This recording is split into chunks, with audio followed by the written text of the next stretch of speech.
La quatrième douleur, les retards remarquables. Tu dis, moi je suis devenu vieux, je suis devenu vieille. Tout le monde s'est marié, c'est moi ceux qui restent. Tous mes amis avec qui j'ai fréquenté, eux qui s'y travaillent. Mais moi, depuis là, je suis toujours au même niveau. Je ne travaille pas. Ce matin, Dieu me dit de te dire, le travail qu'il est en train de préparer pour toi, plus grand que ce que tes amis font. Le mariage que tu cherches là, tes amis sont mariés. Tu ne connais pas la difficulté qu'ils travaillent dans leur foyer. Il est en train de te former. Il est en train de former celui qui mettra sur ton chemin. Et le jour que tu vas te marier, tu auras un bon mari, tu auras une bonne femme. Mais c'est quand tu te presses pour faire comme les autres, tu vas faire le mauvais choix. La Bible dit, Abraham devait avoir un enfant. Et cet enfant tarde à venir. Sa femme va le pousser à aller vers sa servante. Et il a fait le mauvais choix. Il ne veut pas que tu fasses le mauvais choix. 25 ans après, Dieu va lui donner ce qu'il avait prévu pour lui. Le Saint-Esprit ne veut pas que tu fasses le mauvais choix. Il ne veut pas que tu fasses le mauvais choix pour l'éducation de tes enfants. Il ne veut pas que tu fasses le mauvais choix pour l'église dans laquelle tu vas. Il ne veut pas que tu fasses le mauvais choix pour ce que tu fais. C'est pourquoi il permet que les choses tardent. Mais quand toi tu regardes autour de toi, tu vois que ça réussit pour les autres et pour toi, il ne réussit pas. Commence à chercher, à prendre des raccourcis. Je te dis ce matin que c'est un mauvais choix que tu es en train de faire. Reste un peu encore.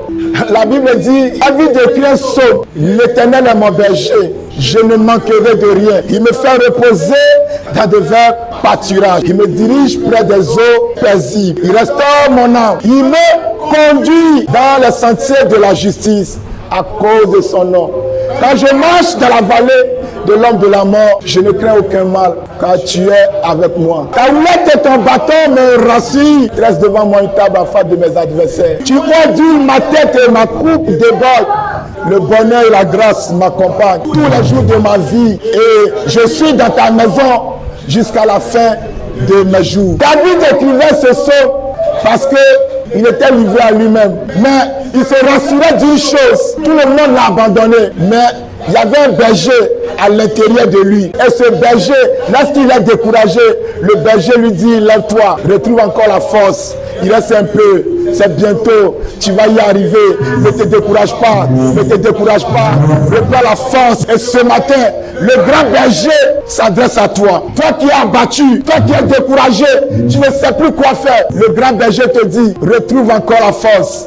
Il reste un peu encore. La victoire est proche. Ne regarde pas ce qui se passe. Et malheureusement, quand tu regardes les choses qui se passent à gauche et à droite, tu ne peux pas monter la colline. Quand tu regardes la difficulté à gauche, tu détournes ton regard de la vision et tu abandonnes. Mais ce matin, le Saint-Esprit dit de te dire, non, ce n'est pas le temps d'abandonner. Au 8e escalier, il reste un peu, tu vas arriver.